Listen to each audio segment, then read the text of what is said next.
तो मैं अभी आपको बता रहा था कि फिजिकल कांस्टेंट्स से रिलेटेड आपके मन में अगर कन्फ्यूज़न है तो वो दूर हो जाना चाहिए और हो भी गया होगा। Some of the physical constants may be dimensionless but most of them are not dimensionless. I think it is clear. अब मैं एक तो एग्जांपल ले लेता हूँ, कुछ फिजिकल कांस्टेंट्स की डायमेंशन निकाल के बताता हूँ। आपने न्यूटन्स लॉ ऑफ ग्रेविटेशन पिछली किसी क्लास में शायद आपको उसकी नॉलेज हो। हमारे 11th क्लास का हमारा जो सिलेबस है फिजिक्स का, उसमें पूरी यूनिट है ग्रेविटेशन की, तब आपको बहुत अच्छे से मालूम पड़ेगा। फिर भी बताऊं, अगर दो पार्टिकल्स हैं, एक का मास m1 है, एक का मास m2 है, और उनके बीच डिस्टेंस r है, तो दोनों के बीच में जो अट्रैक्टिव ग्रेविटेशनल फोर्स होगा उसको हम इस प्रकार लिख सकते हैं, कैपिटल G, जिसको यूनिवर्सल ग्रेविटेशनल कांस्टेंट लिखते हैं, into m1 mass of one particle into m2 mass of other particle divided by square of the distance between them.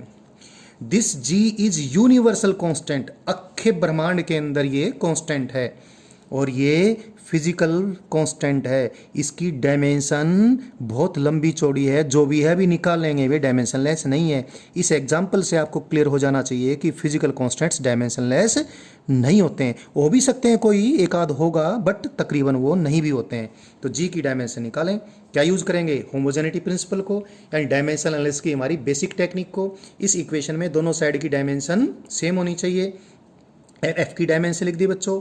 F की डायमेंशन क्या है? फोर्स की dimension m raise to the power 1, l raise to the power 1, t raise to the power -2। और g की dimension तो मैंने निकालनी है, ऐसे लिख दिया। मास की डायमेंशन m इंटू m क्या आ गया? m square. r क्या है? लेंथ इंटू लेंथ का स्क्वायर। इसको इधर ले गए बच्चों, तो g की डायमेंशन क्या आ गई? g की डायमेंशन आ गई, देखो m तो इधर है ही है, ये m का स्क्वायर नीचे आ जाएगा, l यहाँ पर था और l स्क्वायर इससे मल्टीप्लाई हो जाएगा तो l क्यूब हो जाएगा, और t की पावर -2 रही। इसका मतलब g की डायमेंशन क्या आ गई? m raise to the power -1, l raise to the power 3 and t raise to the power -2। तो कई बार g को हम SI यूनिट्स में लिखते हैं, तो g की वैल्यू जितनी भी है, g की वैल्यू आपको मालूम होगा 6.67 मल्टीप्लाई बाई 10⁻⁻11 होती है। तो अगर g को मैं उसकी SI यूनिट्स के फॉर्म में लिखूं तो क्या लिखूंगा?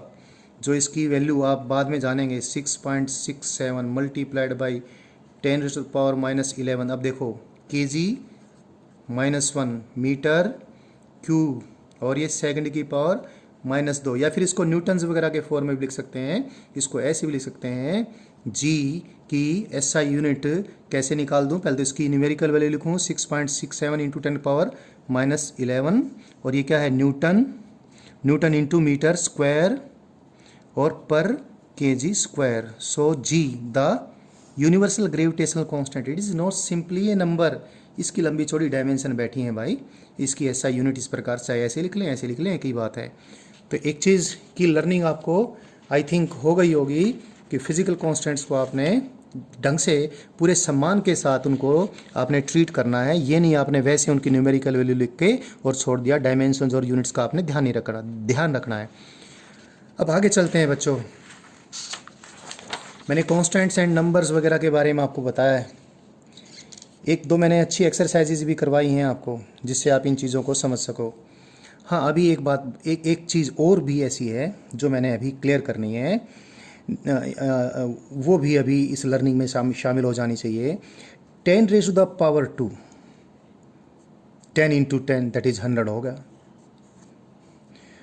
तो किसी भी फिजिकल क्वांटिटी, चाहे बेस, चाहे कोई फिजिकल क्वांटिटी हो, चाहे नंबर हो, but power is always a number, exponent is always a number. Mass का भी स्क्वायर हो सकता है, मास का भी क्यूब हो सकता है, और 2 का भी स्क्वायर हो सकता है, 2 का क्यूब भी हो सकता है। 2 का क्यूब मतलब 2 multiplied by 2 multiplied by 2। m square माने m इंटू m। 10 स्क्वायर माने, यानी लेंथ का स्क्वायर माने length into length. But listen one thing, 10 raise to the power 2 newton नहीं हो सकता। कोई भी एक्सपोनेंट फिजिकल क्वांटिटी नहीं हो सकती। एक्सपोनेंट को तो नंबर ही होना पड़ेगा। तो ये भी बहुत इंपॉर्टेंट बात है, ये वैसी है, this is as much absurd as is, मैं कह दूं sine of time, sine time जितनी गलत है उतनी गलत ये है। तो टेक केयर, किसी भी एक्सपोनेंट के बारे में आप जान लें, exponent must be a number.